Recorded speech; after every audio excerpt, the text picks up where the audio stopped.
قرآنی تعلیمات کا خلاصہ سورۃ العصر کی روشنی میں مورخہ 20 اکتوبر 2008 دبئی میں مقیم اہالیان بھٹکل کی خصوصی نشست میں ہوا مولانا سید سلمان حسینی ندوی صاحب کا خطاب اہل بھٹکل کی ویب سائٹ bhatkalis.com اور urduaudio.com میں پیش خدمت ہے۔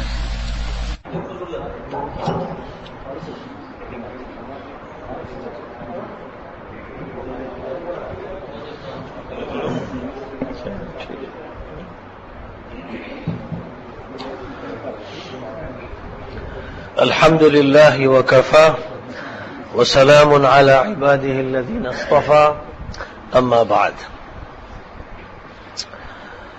محترم بزرگوں اور دینی بھائیوں، اس مبارک اجتماع کے آغاز میں قرآن پاک کی جس سورہ پاک کی تلاوت کی گئی وہ اس اجتماع کے لیے ایک بہت بڑا پیغام ہے۔ ہم اور آپ اس بات پر پورا یقین رکھتے ہیں کہ انسان کی زندگی کے سلسلے میں ہدایت ربانی سے بڑھ کر، اللہ کی رہنمائی سے بڑھ کر کوئی ہدایت، کوئی رہنمائی نہیں ہو سکتی۔ یہ ہمارا عقیدہ ہے۔ اور دنیا میں جب بھی پیغمبر آئے، نبی آئے، تو اللہ تعالیٰ کی ہدایت اور رہنمائی میں انہوں نے منصوبہ سازی کی، پلاننگ کی، دعوت شروع کی، تبلیغ کا فریضہ انجام دیا، کام کیا، لوگوں کو متوجہ فرمایا اور ان کی تربیت کی، ان کی تعلیم کا انتظام کیا، ان کا تزکیہ فرمایا، اور اس طرح سے ایک ایسی جماعت تیار کرنے کی انہوں نے کوشش کی جس جماعت سے دنیا میں انقلاب برپا کیا جا سکے۔ جس علاقے میں بھی کوئی رسول یا پیغمبر رہا تو وہ ایک انقلابی مشن لے کر اٹھا۔ کبھی بھی کوئی پیغمبر روایتی تعلیمات لے کر نہیں آتا اور نہ وہ کسی کا مقلد ہوتا ہے، بلکہ فی الحقیقت اللہ تعالیٰ کی رہنمائی میں وہ لوگوں کو یہ بتاتا ہے کہ انہیں کیا کرنا ہے، وقت کا کیا تقاضا ہے۔ آخری نبی حضرت محمد صلی اللہ علیہ وسلم پر قرآن پاک کا نزول ہوا بحیثیت ایک معجزے کے، بحیثیت ایک گائیڈ بک کے، بحیثیت ایک ہدایت نامے کے، بحیثیت ایک قانون کے، بحیثیت ایک دستور کے، بحیثیت ایک سسٹم کے۔ قرآن پاک جو عطا فرمایا گیا وہ اس مقصد کی خاطر عطا فرمایا گیا کہ زندگی کو منظم کیا جائے، اسے مربوط کیا جائے، اسے مؤثر بنایا جائے، اسے طاقتور کیا جائے، اسے ایکٹیویٹ کیا جائے اور حق کے لیے کیا جائے۔ اب جو کچھ بھی کہا گیا اس قرآن پاک میں، حضرت امام شافعی رحمۃ اللہ علیہ کا کہنا یہ ہے کہ اس کا خلاصہ اس سورہ میں بیان کر دیا گیا جس کو ابھی پڑھا گیا، جس کو سورۃ العصر کہتے ہیں۔ بسم اللہ الرحمن الرحیم والعصر ان الانسان لفی خسر الا الذین آمنوا وعملوا الصالحات وتواصوا بالحق وتواصوا بالصبر۔ زمانہ اس بات پر گواہ ہے، وہ اس کا شاہد ہے۔ اس نے دیکھا ہے دنیا کے دوروں کو، دنیا کی ترقی کو، دنیا کے زوال کو، قوموں کے عروج کو، قوموں کی پستی کو۔ اس نے دیکھا ہے کہ مصلحین کی بات پر کب کان دھرا گیا اور کب غفلت اختیار کی گئی، اور اصلاحی پروگرام کو قبول کرنے کے نتائج کیا نکلے اور اصلاحی پروگرام کو ترک کرنے کے نتائج کیا سامنے آئے۔ یہ پوری تاریخ جو ہے زمانہ اس پر گواہ ہے، وہ اس کو دیکھتا رہا، اس کی نگرانی کرتا رہا۔ تو اگر زمانے سے پوچھا جائے کہ تم نے کیا دیکھا، تو زمانہ یہ کہے گا کہ ہم نے یہ دیکھا کہ انسان ناکامیوں کا شکار ہوتا رہا، انسان پستی کا شکار ہوتا رہا، انسان گمراہی میں پڑتا رہا، نقصان اٹھاتا رہا، فائدے اپنے کھوتا رہا۔ یہ دیکھا ہم نے کہ اس زوال سے، اس پستی سے اور گمراہی سے اور نقصان سے جو لوگ بچے ان کے اندر دو باتیں بہت نمایاں تھیں۔ ایک بات یہ تھی کہ ان کی جو اپنی انفرادی زندگی تھی اس میں وہ بہت منظم تھے، اور جو ان کی اجتماعی زندگی تھی اس میں وہ پروگرام ساتھ لے کر اور پورے ایک منصوبے کے ساتھ چلتے تھے اور استقامت کے ساتھ اپنا سفر طے کرتے تھے۔ یہ دو باتیں زمانے کی گواہی میں پیش کی۔ پہلی بات یہ کہ انسان نقصان اٹھاتے رہے ہیں، زوال کے شکار ہوتے رہے ہیں، بڑی بڑی طاقتیں دنیا میں سامنے آئیں، لیکن اخیر میں یہ دیکھا گیا کہ وہ طاقتیں قعر مذلت میں گر گئیں۔ فرعون کی طاقت، نمرود کی طاقت، قارون کی طاقت، حامان کی طاقت، جو حضرت نوح کے مقابل کھڑے تھے، حضرت ہود کے، حضرت صالح کے، حضرت شعیب کے، حضرت لوط کے، حضرت موسیٰ کے، پھر اخیر میں حضرت عیسیٰ کے جو حریف تھے، جو مقابل تھے، جو دشمن تھے، جو دوسرا گروپ تھا، اس گروپ کو شکست ہوئی، اس گروپ کو نقصان اٹھانا پڑا، اس کا زوال ہوا، اور بہت بدترین بدبختی کا وہ گروپ شکار ہوا۔ اس کی وجوہات کیا رہی ہیں؟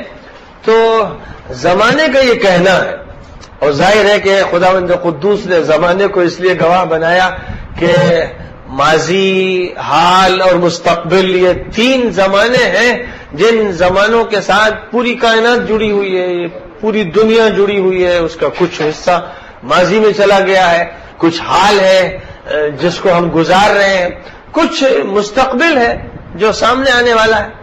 کتنا گزرا ہے، کتنا گزرے گا، اس کا پتہ نہیں۔ آج تک کوئی کیلکولیشن ایسا نہیں ہے جس سے یہ بتایا جا سکے کہ دنیا کی عمر 5000 سال رہی ہے یا 10,000 سال رہی ہے، حضرت نوح ہم سے 5000 سال پہلے تھے یا 10,000 سال پہلے تھے، آدم 15,000 سال پہلے تھے یا کتنا۔ ببلیکل لٹریچر پڑھیے تو ایسا لگتا ہے کہ دنیا کی عمر 6000 سال ہے، یعنی آدم اترے اور اس کے ایک عرصے کے بعد نوح آئے، اور نوح کے بعد موسیٰ تک، اور ان کے بعد جو زمانہ ہے ببلیکل لٹریچر اس کو اس طرح پیش کرتا ہے جیسے بس 5-6 ہزار کی دنیا ہے، 5-6 ہزار سال کی۔ اسلام اس بارے میں کوئی بات نہیں کہتا، یعنی زمانے کو متعین نہیں کرتا، اور اسی طرح اگلا جو زمانہ ہے اس کو بھی متعین طور پر نہیں بتاتا کہ وہ 2000 سال ہے یا 4000 سال ہے، کتنا ہے۔ جو لوگ پیشن گوئیاں کرتے ہیں کہ قیامت آنے والی ہے اور فلاں دن قیامت آ جائے گی یا فلاں تاریخ میں، یہ خواب و خیال کی باتیں کرتے ہیں، جھوٹ بولتے ہیں، مکاری کرتے ہیں، اس لیے کہ اس کا علم نہ حضرت محمد صلی اللہ علیہ وسلم کو تھا نہ جبرائیل کو تھا۔ حضور صلی اللہ علیہ وسلم نے جب جبرائیل امین سے پوچھا قیامت کب آئے گی، تو انہوں نے یہ بات کہی تھی کہ پوچھنے والا اور جس سے پوچھا جا رہا ہے دونوں ناواقف، نہ میں جانتا ہوں نہ آپ جانتے۔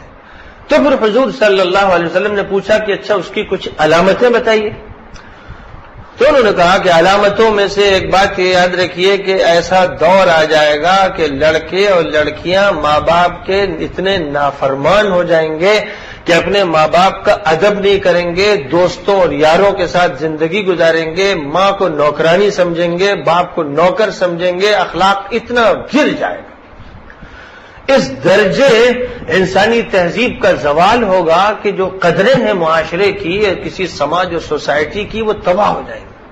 یعنی سب سے بڑی بات یہ ہے کہ جب انسان کے اندر اپنے والدین کا بھی ادب باقی نہ رہ جائے اور ان کے بارے میں بھی انسان منفی طریقہ اختیار کرے اور اپنے پرانے زمانے کی ماں کو کہے کہ گھر میں کام کرتی ہے، نوکرانی ہے، اور باپ کے بارے میں بھی اسی انداز کی بات کرنے لگے، یعنی نوجوان بڑے ایڈوانس ہو جائیں اور جدید تہذیب سے اتنا متاثر اور مرعوب ہو جائیں کہ بس وہی ان کو اچھا لگے جو باطل ان کے سامنے ملمہ سازی کر کے پیش کرے، اور اسلام کی قدریں، اسلام کی تہذیب، اسلام کی شناخت، اسلامی شخصیت، ماضی کا ورثہ، اس کا سرمایہ، یہ سب ان کو برا لگنے لگے یا وہ چاہیں کہ اس سے اپنے کو دور رکھیں، اپنی نسبت اس کی طرف نہ کریں۔ ایک بات یہ فرمائی تھی۔ دوسری بات یہ فرمائی تھی کہ تم دیکھو گے کہ جن لوگوں کے پیروں میں جوتیاں نہیں تھیں، جن کے سر پہ ٹوپیاں نہیں تھیں، جن کے تن پہ ٹھیک سے کپڑے بھی نہیں تھے، جو بکریاں اور اونٹ چرایا کرتے تھے، بڑے پست قسم کے لوگ، جاہل، وہ اونچی اونچی بلڈنگیں بنائیں گے اور بلڈنگوں کے میں ریس چلے گی۔ تو اب یہ باتیں جو فرمائی گئی تھیں قیامت کی علامات کے طور پر بہت سی بڑی علامات بھی ہیں، بہت سی عمومی علامات بھی ہیں، لیکن اس حدیث میں جو علامتیں بیان کی گئی مشاہدے میں آ رہی ہیں، لیکن مشاہدے کے باوجود ہم یہ نہیں کہہ سکتے کہ بھائی 100 سال بعد قیامت آ جائے گی، 50 سال بعد قیامت آ جائے گی۔ اس فیوچر کے بارے میں، مستقبل کے بارے میں ہم کچھ نہیں کہہ سکتے، اس لیے کہ ہمارا حال تو یہ ہے کہ وما تدری نفس ماذا تکسب غدا وما تدری نفس بأي ارض تموت، کسی کو نہیں پتا کہ وہ کل کیا کرے گا، اور کوئی یہ نہیں جانتا کہ وہ کہاں مرے گا۔ جب آدمی اپنے بارے میں یہ تک نہیں جانتا کہ لاش میری کہاں پڑی ہوئی ہوگی اور میں کل کیا کروں گا، کر بھی سکوں گا کہ نہیں کر سکوں گا، کل سے پہلے مر جاؤں گا، بیمار ہو جاؤں گا، ہاسپٹلائز ہو جاؤں گا، پیرالائز ہو جاؤں گا، کیا ہو جاؤں گا مجھے کچھ پتہ نہیں، میں قطعیت کے ساتھ کچھ نہیں کہہ سکتا۔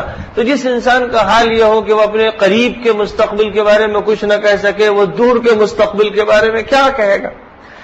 لہذا ماضی کا زمانہ اور مستقبل کا زمانہ یہ ہماری گرفت میں نہیں، حال جو ہے پریزنٹ ٹائم جو ہے بس اسی میں جو کچھ ہم کر رہے ہیں سو کر رہے ہیں، لیکن ہر ایک لمحے کے بعد ہمارا جو پچھلا لمحہ تھا وہ پاسٹ ٹینس ہو گیا، اور جو اگلا لمحہ ابھی ملا ہوا ہے وہ فیوچر ہے۔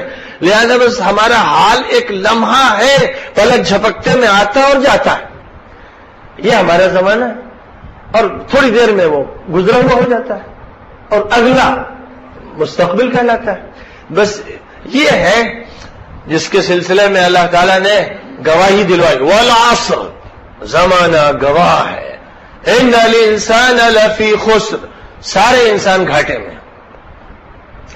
پھر کیسے فائدہ حاصل ہوگا، کیسے ترقی ہوگی، کیا راستہ ہے، کیا سسٹم ہے، فرمایا گیا دو باتیں جن کو 4 عناصر کی شکل میں پیش کیا گیا، پوائنٹس 4 ہیں، لیکن 2 پوائنٹس ایک چیز سے تعلق رکھتے ہیں، 2 پوائنٹس دوسری چیز سے تعلق رکھتے ہیں۔ انسان کی زندگی کے 2 حصے ہیں، ایک انفرادی میں، ایک اجتماعی یعنی ہم۔ تو میں ہوں کچھ اور ہم ہیں کچھ، ہم سب ملتے ہیں تو جماعت ہو گئی، گروپ ہو گیا، پارٹی ہو گئی، کچھ بھی نام رکھ لیجئے اس کا، اور جب کوئی نہیں ہے تو میں ہوں، بس اپنا وجود ہے میرا۔ اب آپ تلاش کیجئے اپنے وجود کے اندر کہ آپ کتنے ہیں اور ہم کتنا ہے، انا اور ہم، نحنو یا میں اور ہم میں فرق کتنا ہے۔ جب غور کریں گے تو آپ کو اپنی زندگی میں سب سے زیادہ انا ملے گا، میں، میری بیوی اس لیے کہ میں، میرا بیٹا اس لیے کہ میں جڑا ہوا ہوں، میرا مال اس لیے کہ وہاں میں ہوں، مال نہیں ہے میں۔ اگر مال اصل ہوتا تو کسی کے بھی مال سے مجھے ویسے ہی محبت ہوتی جیسے اپنے مال سے۔ اگر بیٹے، اچھے لڑکے، خوبصورت نوجوان یہ پسندیدہ ہوتے تو جتنے بھی دنیا میں بچے ہیں سب ہمیں ویسے ہی عزیز ہوتے جیسے میرا ذاتی بیٹا عزیز ہے۔ معلوم یہ ہوا کہ بیٹے سے میری محبت نہیں ہے بلکہ انا سے محبت، میں، اس سے مجھے محبت ہے، اس لیے بیٹے سے، ورنہ دوسرے کا بیٹا بھی ہمیں نظر آ رہا ہے اس سے محبت نہیں۔ بیوی میری، دوسروں کی بھی بیویاں ہیں، ان سے میری کوئی دلچسپی، ان کے گھر میں میں سودا منگا کے دے دوں، ان کا کام کرا دوں، یہ میرا کام نہیں، اس لیے کہ وہاں پھر میں نہیں رہ گیا۔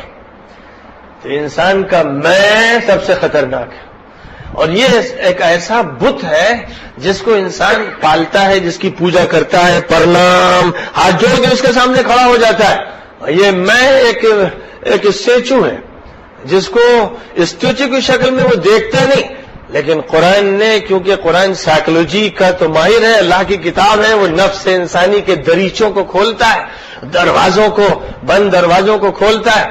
تو قرآن پاک نے کہا أَفَرَأَيْتَ مَنِ اتَّخَذَ إِلَٰهَهُ هَوَاهُ وَأَضَلَّهُ اللَّهُ عَلَىٰ عِلْمٍ۔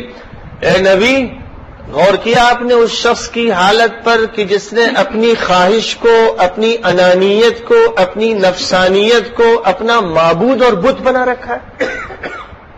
یعنی اس کی جو پوجا ہو رہی ہے وہ اپنی پوجا کرتا ہے، اپنے مال کی، اپنی بیوی، اپنی اولاد، اپنا مکان، اپنی کار، اپنا کاروبار، اپنا کارخانہ، اپنا جہاں اپنا جڑے گا وہاں وہ زندہ ہے، ایکٹیویٹ، متحرک، نشیط۔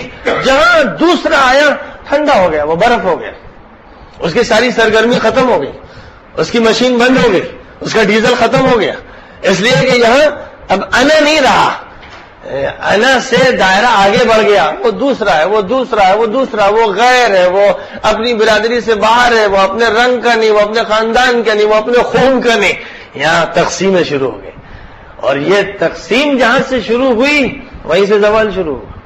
تو دو باتیں ارشاد فرمائی گئی، والعصر ان الانسان لفی خسر الا الذین آمنوا وعملوا الصالحات. فرد کی زندگی میں ایک پرسن کو کیا کرنا ہے، ایک شخص کی زندگی میں دو چیزوں کی ضرورت ہے.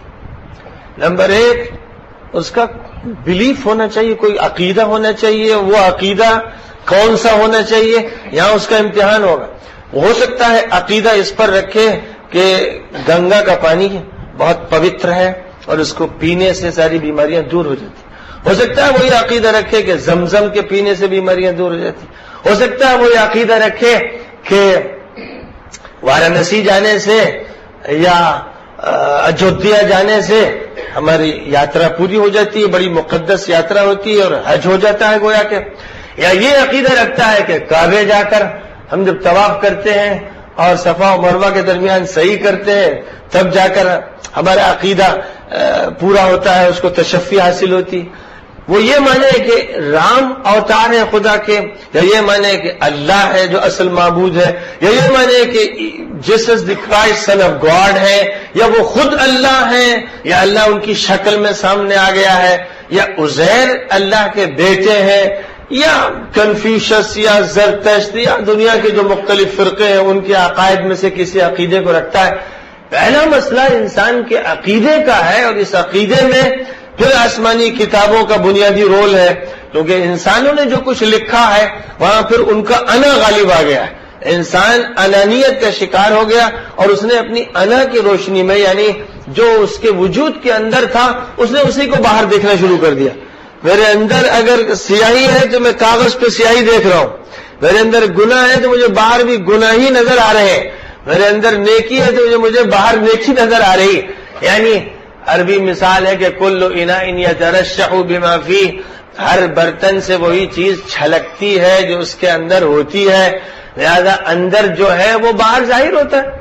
نیکی اندر ہے تو باہر نیکی آئے گی، تقوی اندر ہے تو باہر تقوی آئے گا، نور اندر ہے تو باہر نور آئے گا، علم اندر ہے تو باہر معلومات آئیں گی، جہل اندر ہے تو باہر جہل آئے گا، ظلمت اندر ہے تو ظلمت آئے گی، اندر گناہ ہے تو باہر گناہ ٹپکیں گے، نکلیں گے، پھیلیں گے. یہ بالکل ایک فطری بات ہے.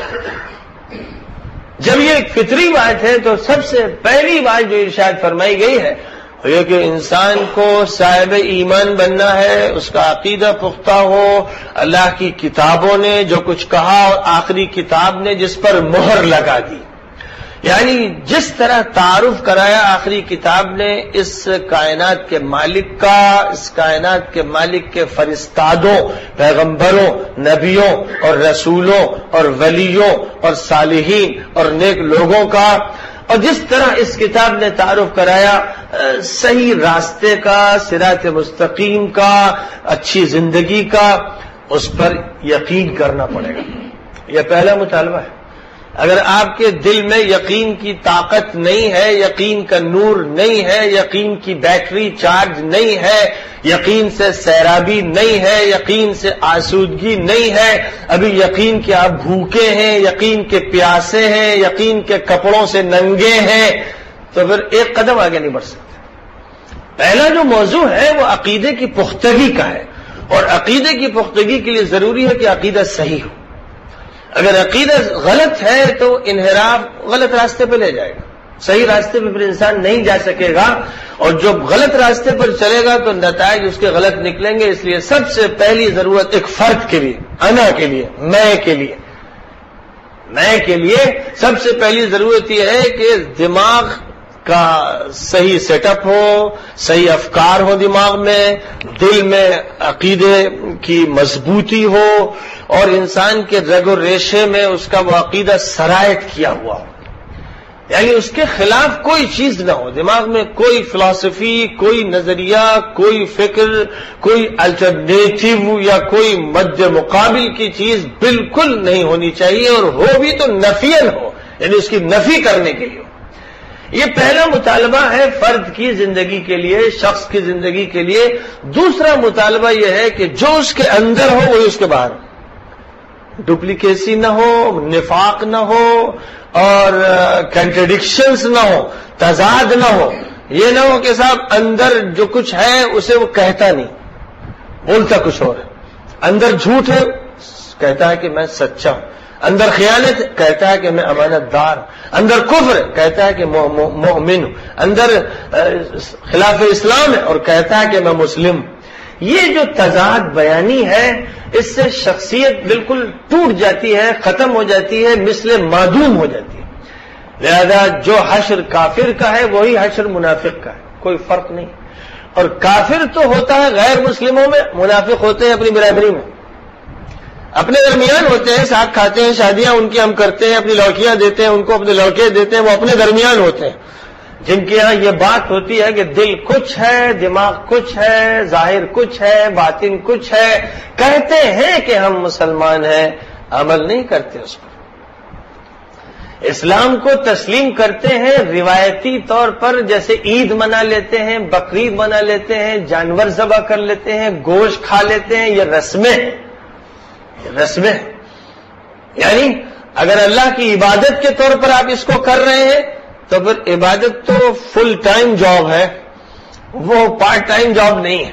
یعنی عبادت کا یہ مطلب بالکل نہیں ہے جیسے ہندو میتھولوجی میں ہے یا کرسچن میتھولوجی میں ہے کہ ہفتے کے کسی ایک دن میں ہم عبادت کر لیتے ہیں، بقیہ دن ہم خالی ہیں، یعنی بقیہ دن ہماری دنیا کے کام ہیں۔ اسلام میں اس طرح کا کوئی تصور نہیں، ایسا کانسیپٹ بالکل نہیں۔ یہاں تو 24 گھنٹے کی ابدیت ہے، یعنی ہم بندے ہیں، کبھی بھی واقع نہیں۔ ہمیشہ اللہ کے عاجز بندے رہیں گے، اللہ کے محتاج رہیں گے، کھانا کھائیں، چاہے سوئیں، چاہے شادی کریں، چاہے غمی منائیں، مسجد میں ہوں، دکان میں ہوں، اپنے ہوٹل میں ہوں، کہیں بھی ہوں، ہم اللہ کے بندے ہیں۔ یہ وہ عقیدہ بھی ہے، اور عقیدے کے ساتھ ساتھ یہ وہ نفسیات ہے، یہ انسان کے اندر کا وہ احساس ہے جو اسے گورن کرتا ہے۔ اگر آپ کے اندر اللہ کی گورنمنٹ قائم نہیں ہے تو آپ اپنی لوکلٹی میں اور اپنے گاؤں میں، ولیج میں اور اپنے شہر میں اللہ کی حکومت قائم نہیں کر سکتے۔ اس لیے جو پلاننگ آپ سوچ رہے ہیں ہم اسلام کا کام کریں گے، اسے ہم غالب کر دیں گے اور ہم ایسا ادارہ بنا دیں گے اور ایسا مدرسہ بنا دیں گے، یہ آپ کی خام خیالیاں ہیں، بھول بھلیوں میں بھٹک رہے ہیں، وہم ہے، یہ خواب ہے۔ وہ خواب دیکھ رہا ہے جس کے اندر ابھی وجود نہیں۔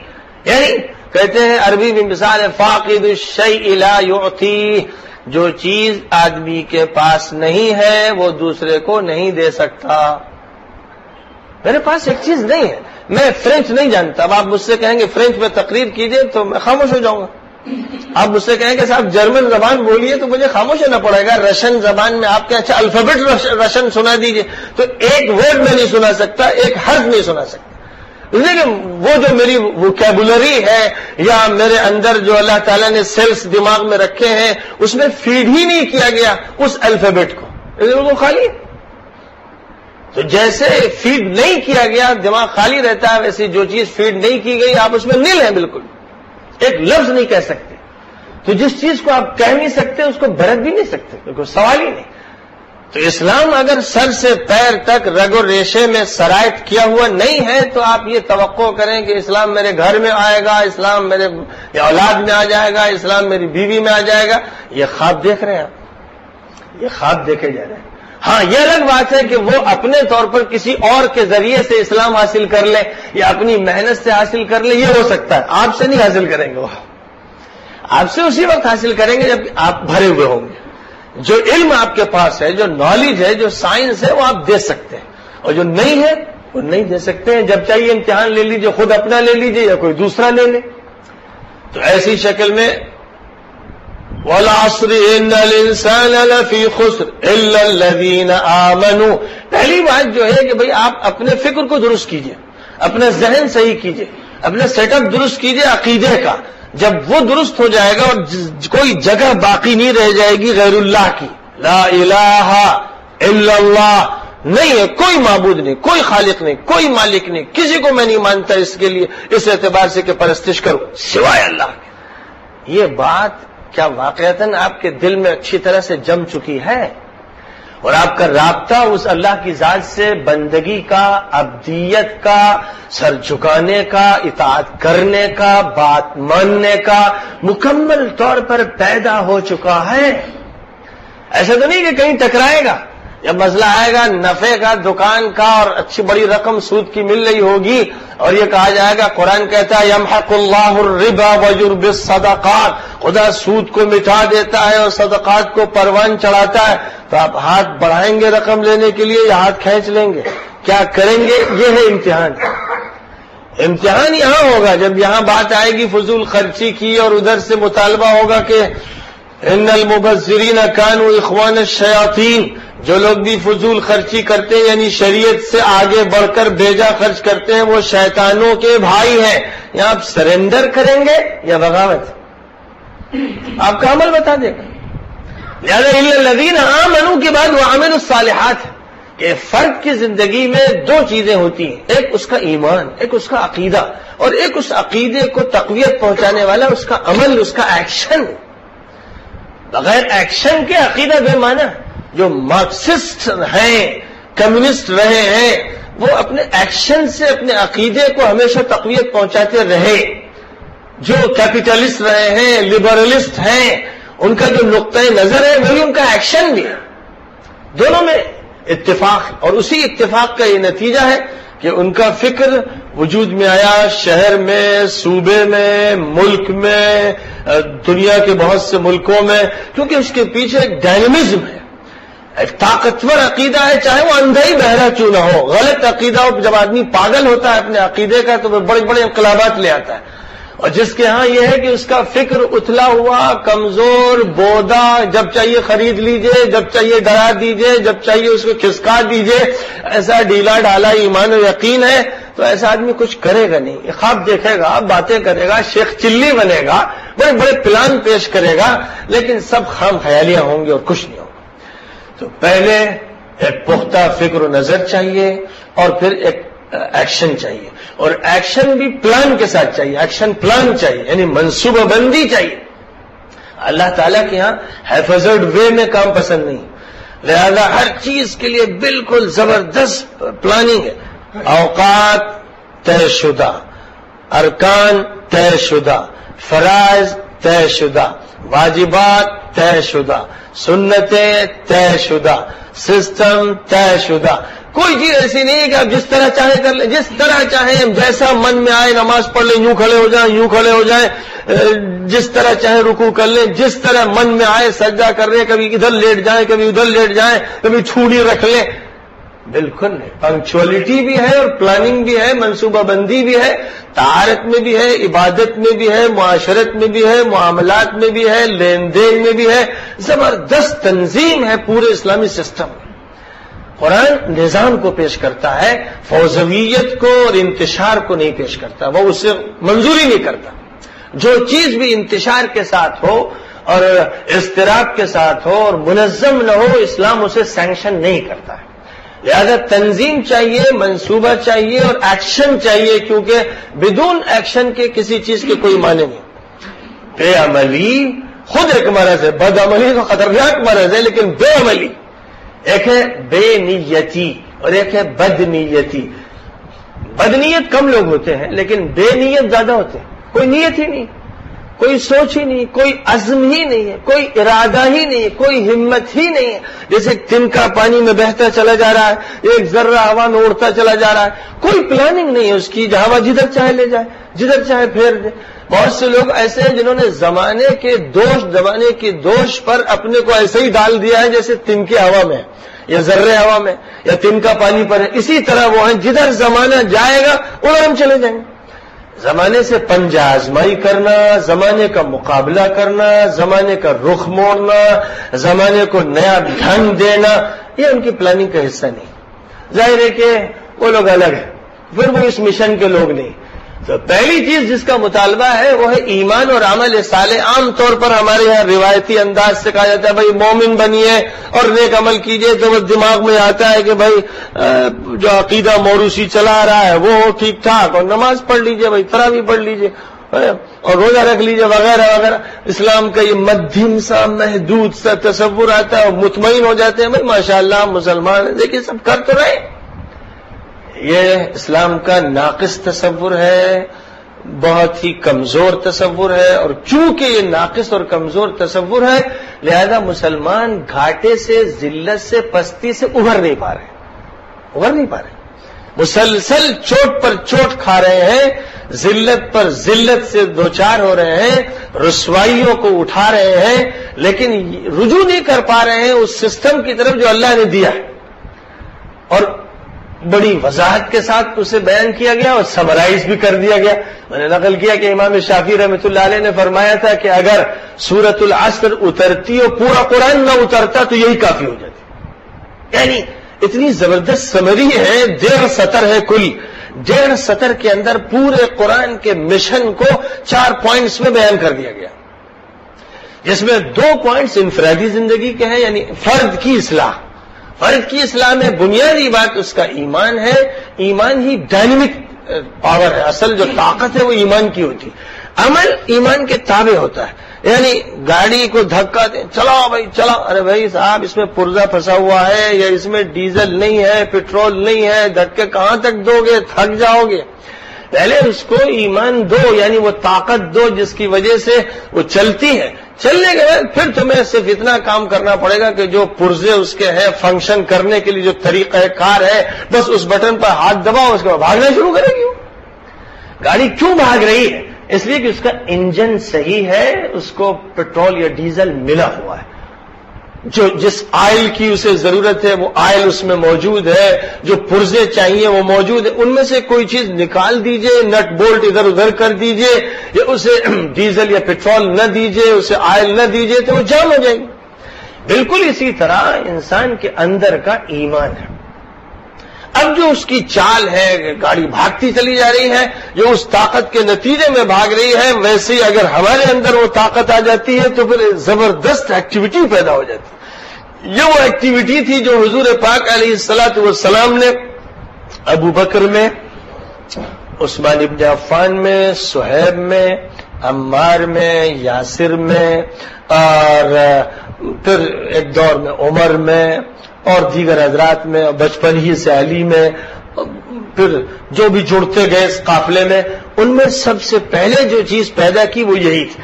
اسی بات کو عبداللہ ابن عمر رضی اللہ تعالیٰ عنہما یوں کہتے ہیں, تعلمنا الایمان ثم تعلمنا القرآن. ہم لوگوں نے پہلے ایمان سیکھا پھر قرآن سیکھا. اب ہم لوگ پہلے قرآن پڑھاتے ہیں, پھر ایمان سکھانے کی بات آتی ہے تو عمر گزر جاتی ہے, نوبت ہی نہیں آتی. یعنی لوگ اسکول میں جو پڑھ رہے ہیں, انگلش پڑھ رہے ہیں یا سائنس پڑھ رہے ہیں, میتھ پڑھ رہے ہیں, ان بیچاروں کو تو ایمان سے واسطہ ہی نہیں پڑتا.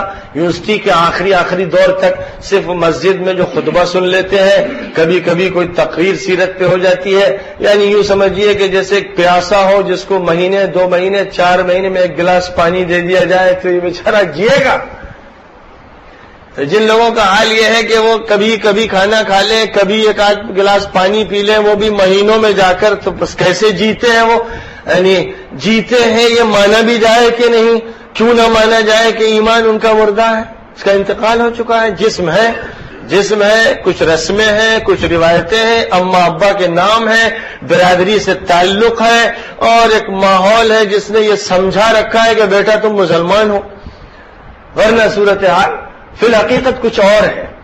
یعنی وہ چیز ہے ہی نہیں کہ جس چیز کے نتیجے میں پھر انسان ٹھہرتا نہیں, فتوحات کرتا ہے.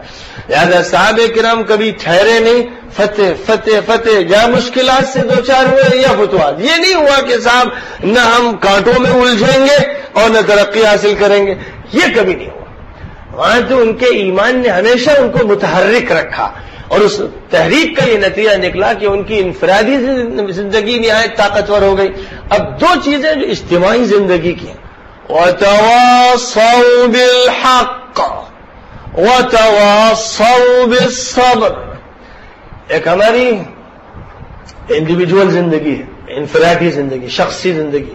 اس کے بارے میں نے بتایا کہ قرآن پاک نے 2 چیزوں کو پیش کیا, کہ ایک طاقتور اندر عقیدہ اور ایک ایکشن پلان کے ساتھ, یعنی ایکشن پلان اور ایکشن. اور دوسری دو چیزیں جو ذکر کی گئی وہ یہ کہ حق جو ہے، عقیدے کا حق، عبادت کا حق، اخلاق کا حق، معاشرت کا حق، سیاست کا حق، تمدن کا حق، تعلیم کا حق، تعلقات کا حق، لوگوں کے روابط کا حق، یعنی حق اور باطل، حق اور باطل، ہر جگہ آپ کو دونوں چیزیں ملیں گی۔ تو جو حق ہے اس حق کی زبردست دعوت، وہ مشن بن جائے، یعنی ہر مسلم کو مشنری بننا ہے، مشنری بننا ہے، یعنی کوئی بھی ایسا فرد نہیں ہو سکتا اگر اسے ترقی حاصل کرنا ہے جو مبلغ نہ ہو۔ مبلغ اگر نہیں تو مسلمان نہیں۔ یہاں سے جو بات کہی گئی ہے بالکل صاف ہے، والعصر، زمانہ گواہ ہے، ان الانسان لفی خسر، سارے انسان گھاٹے میں، صرف ان کے سوا کہ جو یقین رکھتے ہیں، پختہ ایکشن ہے ان کے ہاں، عمل ہے اس یقین کے مطابق، اور پھر وہ مبلغ ہے، مشنری ہے، داعی ہے، حق کے پیامبر ہیں، علم بردار ہیں، اس کی پریچنگ ان کا مشن ہے زندگی کا۔ یہ اجتماعی زندگی کا سب سے پہلا مسئلہ ہے، یعنی مسلمان کبھی خاموش، گونگا، بہرا، کھانے پینے والا جانور، کپڑے پہننے والا اور پوشاک کی رنگ برنگی کہانیاں پیش کرنے والا کوئی فرد صرف نہیں ہوتا۔ یہ تو ضروریات ہیں، جانور کی جیسے ضروریات ہے، حیوانی ضرورت ہے، کھانا پینا، سونا، اگنا موتنا، کھال پر بال ہونا یا نہ ہونا، یا کھال موٹی ہونا یا کھال پتلی ہونا، یہ حیوانی زندگی کی ضروریات، ریکوائرمنٹس ہیں۔ یعنی کیونکہ ہم حیوان ہیں، یعنی ذی حیات ہیں، جان ہمارے اندر ہے۔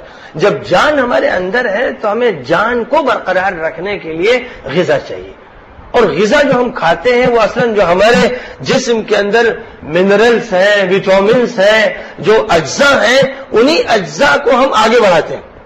یعنی آئرن ہے، مزید آئرن چاہیے، کیلشیم ہے، ہمیں اور کیلشیم چاہیے، پوٹاشیم ہے اور چاہیے، یعنی ایلیمنٹس ہیں 100 سے اوپر، 120 کے قریب یا اس سے بھی اوپر، یہ ایلیمنٹس ہمارے اندر ہیں، کم ہو جاتے ہیں تو انہیں مسلسل ہمیں کا بدل فراہم کرنے کی ضرورت ہوتی ہے۔ تو اس میں تو کوئی فرق نہیں ہو گیا نا، مرغی کو اپنا چارہ چاہیے، بکری کو اپنا چارہ چاہیے، آدمی کو اپنا چارہ چاہیے، تو چارہ کھانے والا ایک جانور ہوتا ہے۔ تو وہ اس مسئلے میں تو حیوانی زندگی برابر ہو گئی، یعنی جاندار کا ہونا۔ یہاں مسئلہ ہی نہیں، یہاں یہ کہ ہمارے پاس ایک خاص دماغ ہے جو کسی بھی مخلوق کے پاس نہیں، نہ جمادات کے پاس، نہ نباتات کے پاس، نہ حیوانات کے پاس۔ اور خدا تعالیٰ نے بڑی عجیب شکل میں انسان کے اس امتیاز کو قرآن پاک کے 22ویں پارے میں بیان فرمایا ہے، سورۃ الاحزاب کے اخیر میں فرمایا اِنَّا عَرَضْنَا الْأَمَانَةَ عَلَى السَّمَاوَاتِ وَالْأَرْضِ وَالْجِبَالِ فَأَبَيْنَ أَنْ يَحْمِلْنَهَا وَأَشْفَقْنَ مِنْهَا وَحَمَلَهَا الْإِنسَانُ إِنَّهُ كَانَ ظَلُومًا جَهُولًا لِيُعَذِّبَ اللَّهُ الْمُنَافِقِينَ وَالْمُنَافِقَاتِ وَالْمُشْرِكِينَ وَالْمُشْرِكَاتِ وَيَتُوبَ اللَّهُ عَلَى الْمُؤْمِنِينَ وَالْمُؤْمِنَاتِ وَكَانَ اللَّهُ غَفُورًا رَحِيمًا۔ ہم نے امانت کو پیش کیا آسمانوں اور فضاؤں کے سامنے اور زمین پر اور پہاڑوں کے سامنے، تو انہوں نے کہا کہ ہمارے اندر اس کو قبول کرنے اور برداشت کرنے کی طاقت نہیں ہے، لیکن انسان نے اسے اٹھا لیا۔ یہ انسان پھر آگے چل کر بڑا ظالم بھی ثابت ہوا، بڑا نادان ثابت ہوا۔ اللہ کو دکھانا تھا کہ وہ کس طرح منافق مردوں کو، منافق عورتوں کو، مشرک مردوں کو، مشرک عورتوں کو سزا دے گا، اور جو اسلام لانے والے مرد اور اسلام لانے والی عورتیں، ایمان لانے والے مرد اور ایمان لانے والی عورتیں ہیں، انہیں اللہ تعالیٰ کس طرح اپنی عنایتوں سے اور فضل و کرم سے نوازے گا۔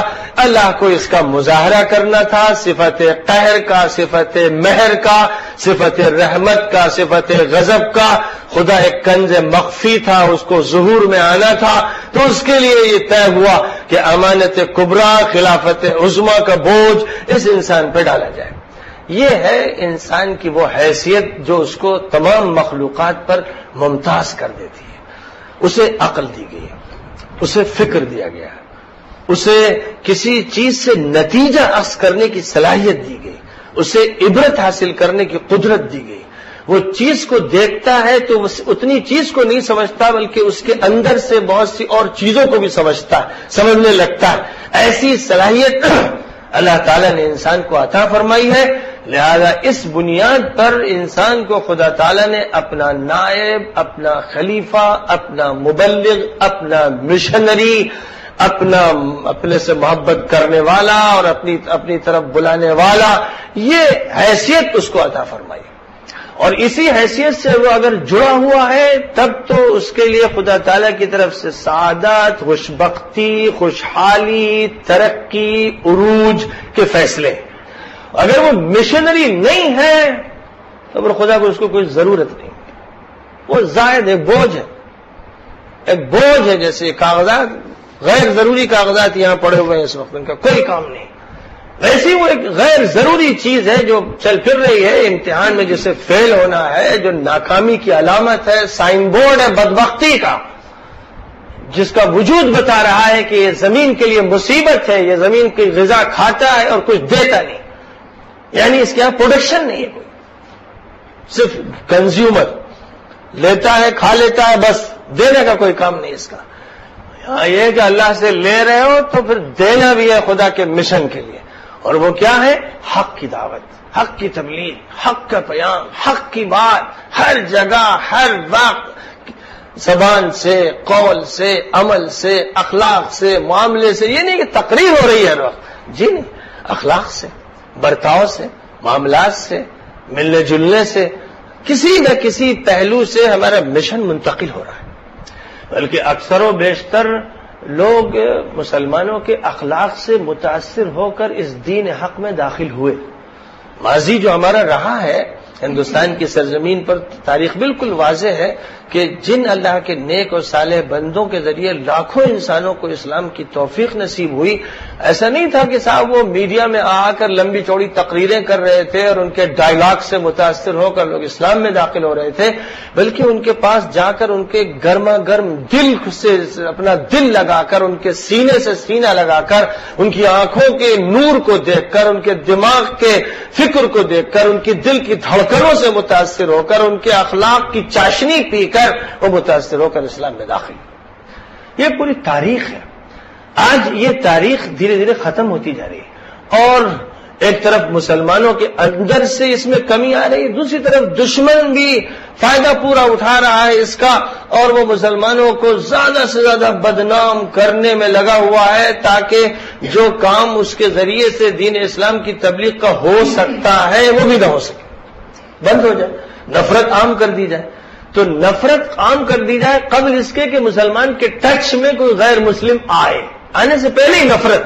جب ظاہر ہے کہ پہلے ہی سے نفرت ذہن میں ہوگی تو آدمی بات ہی نہیں سنے گا، پہلے سے دور رہے گا. یہ صہیونی لابی کا ایک طریقہ کار ہے، اور اس طریقہ کار کو انہوں نے پہلے یورپ میں آزمایا، عیسائیت کو بالکل ننگا بچا کر دیا، کلیسا خالی ہو گئے، بکنے لگے اونے پونے. پہلے انہوں نے یورپ کو ننگا کیا، اس کے بعد ان کی توجہ ہوئی عالم اسلام کی طرف کہ اب اس مسلمان کو ننگا بچا کرنا ہے کہ اپنے مذہب کا اس کے اندر شعور نہ رہے، غیرت نہ رہے، اور اس کے اندر اپنی ذاتی خودداری باقی نہ رہے، اور دوسرے لوگوں کی نگاہ میں یہ قابل نفرت ایک دہشت گرد اور متشدد اور ایکسٹریمسٹ ایسا شخص ٹھہرے کہ جو جدید تمدن کے ساتھ جوڑ نہیں کھاتا. یہ سمجھا دیا جائے دنیا کو کہ جہاں یہ مسلمان ہوگا، بالخصوص مسلمانوں کا دیندار طبقہ ہوگا، وہاں پھر سویلائزیشن نہیں ہوگی، وہاں پھر ترقی نہیں ہو سکے گی، اس لیے کہ یہ پیچھے لے جائے گا. یہ ریئیکشنری فورسز ہیں، یہ جو ماحول کو بگاڑتی اور سختی پیدا کر کے ترقی نہیں کرنے دیتی. یہ بات ذہن میں اس طرح ڈالی گئی اور ہم نے بھی کچھ اسی کا مظاہرہ کیا. یعنی ہمارے یہاں یہ تھا کہ ہم حق کو جس قوت کے ساتھ پہنچاتے، ہم نے اسے پہنچایا نہیں. وَتَوَاصَوْا بِالْحَقِّ 1400 سال پہلے کہا گیا تھا. اس پر عمل ہوتا تو امریکہ مسلمان ہو چکا ہوتا، یورپ ہو چکا ہوتا، جاپان کوریا ہو چکا ہوتا، اور ہندوستان تو بہت آسانی سے ہوتا. 1000 سال ہم نے حکومت کی وہاں، لیکن یہ کوتاہی رہی اور آج بھی ہم اس کوتاہی کو کر رہے ہیں. تو مسئلہ یہ ہوا کہ مشنریز بننا، ہر مسلمان اپنی جگہ پر اسلام کا داعی بن جائے اور وہ بات پہلے کہہ دی گئی کہ الذین آمنوا وعملوا الصالحات، یعنی آپ نے فرد کی اصلاح کر دی، انا کو مار دیا اور اللہ کو دل میں بٹھا لیا۔ جب اللہ دل میں بیٹھ گیا اور انا کو کچل دیا تو آپ اللہ کے نمائندہ بن گئے۔ اب آپ نہیں ہیں، اب آپ انا کے شکار نہیں ہیں، بت ٹوٹ گئے سب، اب اندر کوئی بت رہ ہی نہیں گیا، توحید ہی توحید ہے۔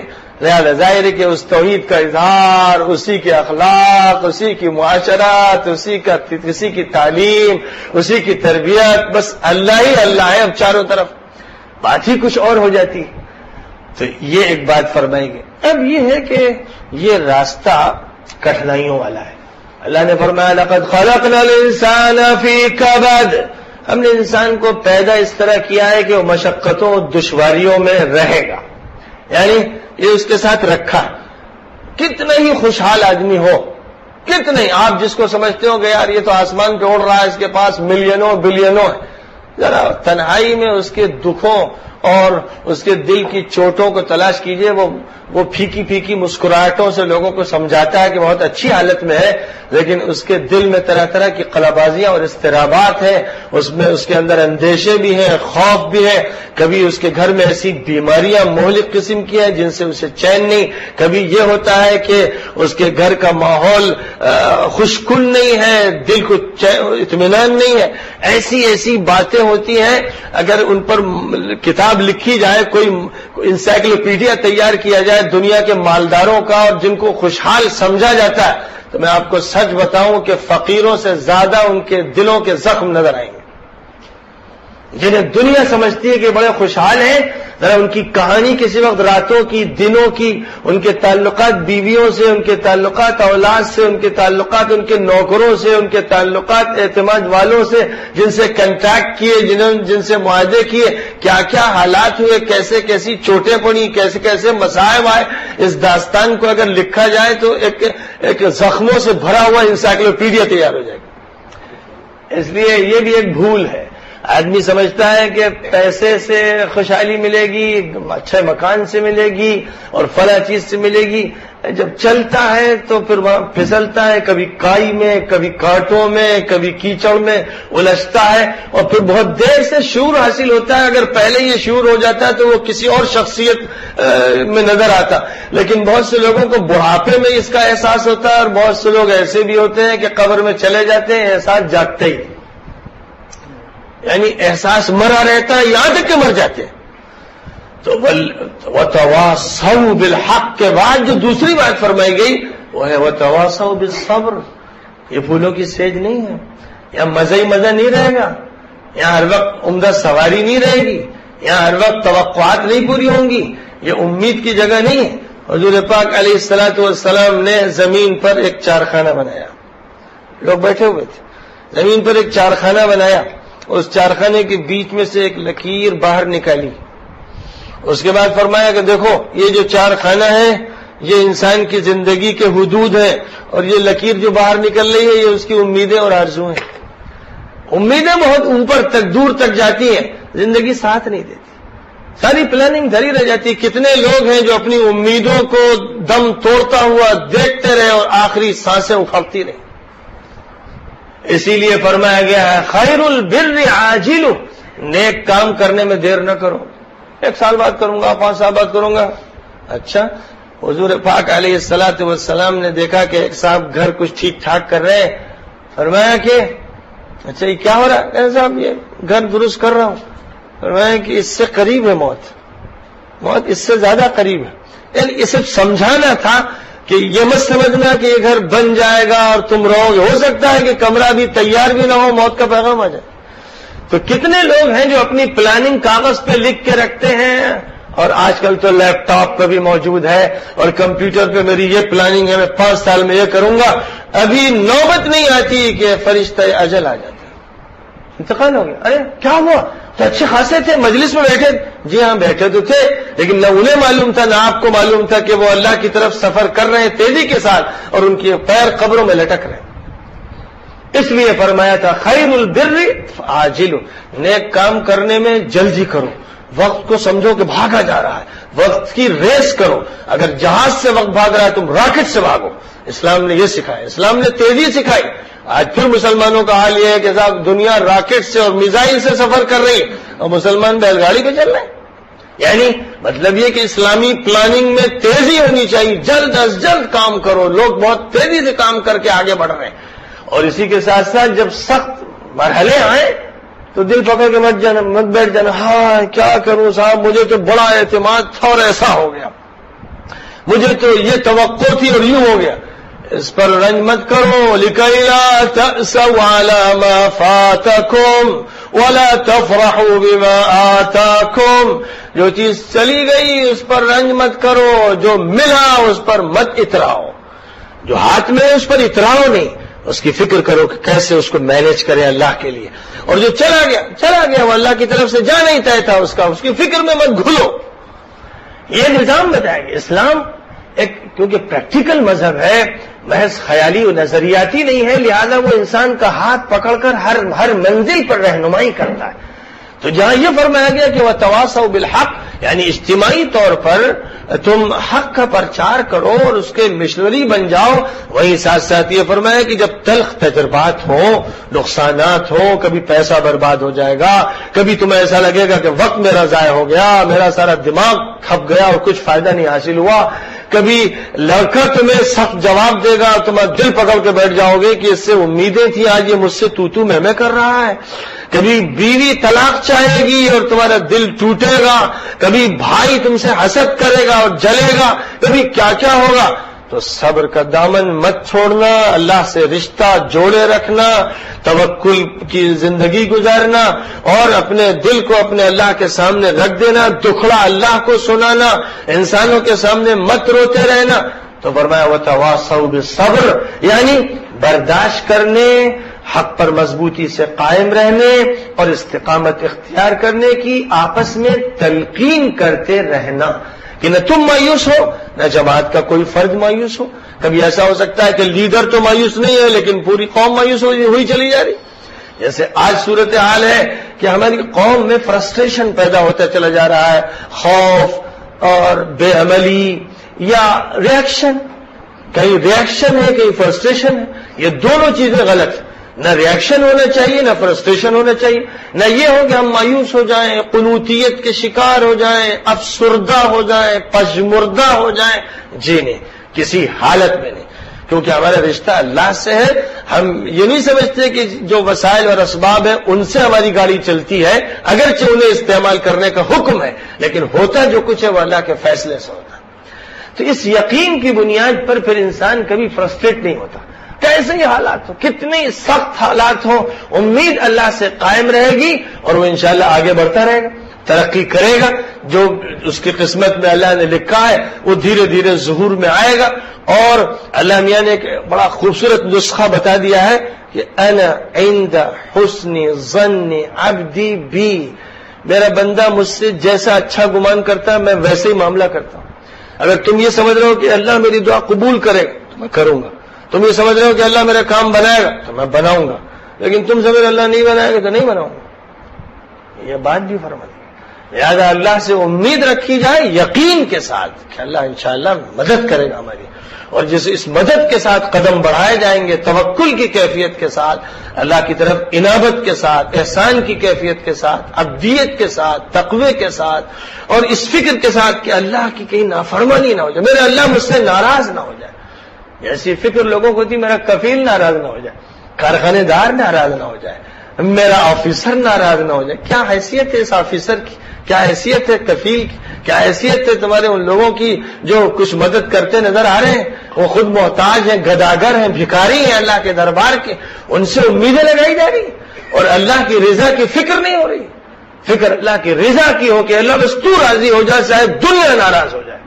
جب یہ بات ہوگی تو پھر خدا تعالیٰ بھی راضی ہوگا اور سب کو ناک رگڑ کے راضی کروا دے گا، اس کے ہاتھ میں ہے. اس کیفیت کے ساتھ ہمیں آگے بڑھنے کی ضرورت ہے. تو انشاءاللہ مسائل حل ہوں گے، اللہ تعالیٰ سلجھائے گا. دیکھیے یہ مت سمجھیے کہ جو میں نے سوچ لیا، جو میری پلاننگ ہے وہ بہت زبردست ہے، اگر اس پر عمل ہوگا تو بات بن جائے گی. جی نہیں، اللہ تعالیٰ نے اس کا بھی ایک نسخہ چھوٹا سا بتایا ہے. وَالَّذِينَ جَاهَدُوا فِينَا لَنَهْدِيَنَّهُمْ سُبُلَنَا وَإِنَّ اللَّهَ لَمَعَ الْمُحْسِنِينَ. جو لوگ بھی میرے راستے پر چلیں گے، قربانی دیں گے، محنت کریں گے، مشقت اٹھائیں گے، میں ان کے دل پر الہام کروں گا، باتیں کھول دوں گا، راستے سجا دوں گا، منصوبے بتا دوں گا۔ یہ اللہ کہہ رہا ہے میں سمجھا دوں گا کیا کرنا ہے، وقت پر جو پلان مطلوب ہوگا وہ میں دے دوں گا، ان کے دل پہ ڈال دوں گا، یعنی میں ان کی رہنمائی کروں گا۔ جیسے بھائی اگر آپ کسی کی گائیڈنس سے سفر کر رہے ہیں، ایک شخص ہے، گاڑی آگے چل رہی ہے، بھائی دیکھیے پیچھے پیچھے آتے رہیے، میں آپ کے آگے چل رہا ہوں، آپ بس اسی کی فکر میں رہتے ہیں کہ وہ گاڑی کہیں نکل نہ جائے، اس پر نگاہ گڑے ہوئے ہیں کہ اس کے ساتھ ساتھ چلنا ہے۔ اور اگر کوئی شخص ہاتھ پکڑ کے آپ کو لے چل رہا ہے، بالکل بے فکر ہو جاتے ہیں کہ اب تو بھائی میرا ہاتھ پکڑ کے لے جا رہے ہیں وہ، تو مجھے کیا سوچنا ہے، یہ راستہ ادھر جا رہا ہے یا ادھر جا رہا ہے۔ سوچئے جس کا ہاتھ اللہ نے پکڑ لیا، میرے بندے میں تجھے لے کے چل رہا ہوں، اسے فکر کرنی، اسے صرف اس کی فکر رہنی چاہیے کہ ہاتھ نہ چھوٹے، بس ایک فکر کافی، کیونکہ باقی کام تو اللہ کر لے گا۔ تو فرمایا گیا والذین جاہدوا فینا لنہدینہم سبلنا، جو بھی ہماری خاطر محنت کریں گے، ہماری خاطر، ہمارے لیے دیوانے ہوں گے، ہم سے عشق کریں گے، ہم سے محبت کریں گے، ہمارے بنیں گے، ہم سجائیں گے، ہم بتائیں گے، ہم گائیڈ کریں گے، ہم چلیں گے، ہم منصوبے بتائیں گے، ہم الہام کریں گے ان کو۔ اور اللہ وَإِنَّ اللَّهَ لَمَعَ الْمُحْسِنِينَ، اللہ ان کے ساتھ رہتا ہے جو نیک کام کرتے ہیں، خوش اسلوبی سے کرتے ہیں اور اللہ کی رضا کی نیت سے کرتے ہیں۔ تو یہ حل ہے، اور ایک حل نہیں بے شمار حل بیان کیے گئے ہیں۔ سورۃ العصر پڑھی گئی، میں نے اس کی مختصر سی تفسیر و تشریح کرنا چاہی کہ اگر صرف وہی ہمارے سامنے ہو تو حضرت امام شافعی رحمہ اللہ نے جو بات فرمائی کہ یہ چھوٹی سی سورہ پورے قرآن کا خلاصہ ہے، اور اسی لیے صحابہ کرام کا یہ معمول تھا کہ جب آپس میں ملتے تھے تو ایک دوسرے سے جدا ہونے سے پہلے سورۃ العصر سنا دیا کرتے تھے۔ سورۃ العصر کا باقاعدہ معمول تھا، گویا وہ یوں کہہ لیجئے کہ ان کی اسکیم کا ایک حصہ، ان کے پروگرام کا، ان کے نصاب کا، ان کے کورس کا ایک ایسا حصہ تھا چھوٹا سا جس کو ایک دوسرے کو یاد دلایا جاتا تھا تاکہ لوگ اس سورہ کو پڑھتے رہیں۔ آئیے اجتماعی طور پر ایک سورہ کو میرے ساتھ پڑھ لیجئے۔ بسم اللہ الرحمن الرحیم والعصر ان الانسان لفی خسر الا الذین آمنوا وعملوا الصالحات وتواصوا بالحق وتواصوا بالصبر۔ اللهم صل على محمد وعلى آل محمد كما صليت على إبراهيم وعلى آل إبراهيم إنك حميد مجيد۔ اللهم بارك على محمد وعلى آل محمد كما باركت على إبراهيم وعلى آل إبراهيم إنك حميد مجيد۔ ربنا آتنا من لدنك رحمة وهيئ لنا من أمرنا رشدا۔ ربنا اغفر لنا ذنوبنا وإسرافنا في أمرنا وثبت أقدامنا وانصرنا على القوم الكافرين۔ اے اللہ، ہم سب تیرے نہایت ہی ناچیز اور حقیر اور بے مایہ بندے ہیں، اللہ تیرے محتاج ہیں، تو ہی کرم فرما ہے، تو ہی رحمان و رحیم ہے، اور تو ہی ستار و غفار ہے، رب السماوات والارض ہے، عالم الغیب والشہادہ ہے۔ اللہ ہمارے ہاتھ میں کچھ بھی نہ طاقت ہے، نہ نفع ہے، نہ نقصان ہے، نہ اپنی زندگی کے مالک نہ اپنی موت کے مالک ہیں۔ اللہ سراپا تیری توجہ کا انتظار رہتا ہے۔ اللہ تیری رحمت اگر برس جائے تو ہم نہال ہو جاتے ہیں۔ اللہ تیری رحمت کو صرف تو ہی روک سکتا ہے، جس کو چاہے رحمت سے نواز دے اور جس کو چاہے اس کی گرفت فرما لے۔ اللہ تیری پکڑ سے ہم پناہ مانگتے ہیں، تیرے عذاب سے، تیری ناراضگی سے پناہ مانگتے ہیں۔ اللہ اپنی رحمت نصیب فرما، اپنی مغفرت عطا فرما، اپنی ستاری سے نواز دے۔ اللہ اپنے کرم کی بارش فرما دے۔ اللہ پورے عالم اسلام پر جو حالات گزر رہے ہیں تیرے سامنے، تو سب کچھ دیکھ رہا ہے، تو دشمنوں کے غلبے کو بھی دیکھ رہا ہے اور دوستوں کی شکست بھی دیکھ رہا ہے۔ اللہ تو جب چاہے گا تو قوت عطا فرمائے گا، غلبہ نصیب فرمائے گا۔ اللہ ہمارے اندر عقیدے کی، عمل کی، دعوت کی، تبلیغ کی، اصلاح کی، اخلاق کی جو کمی آ گئی ہے، اپنے فضل سے اس کمی کو دور فرما دے۔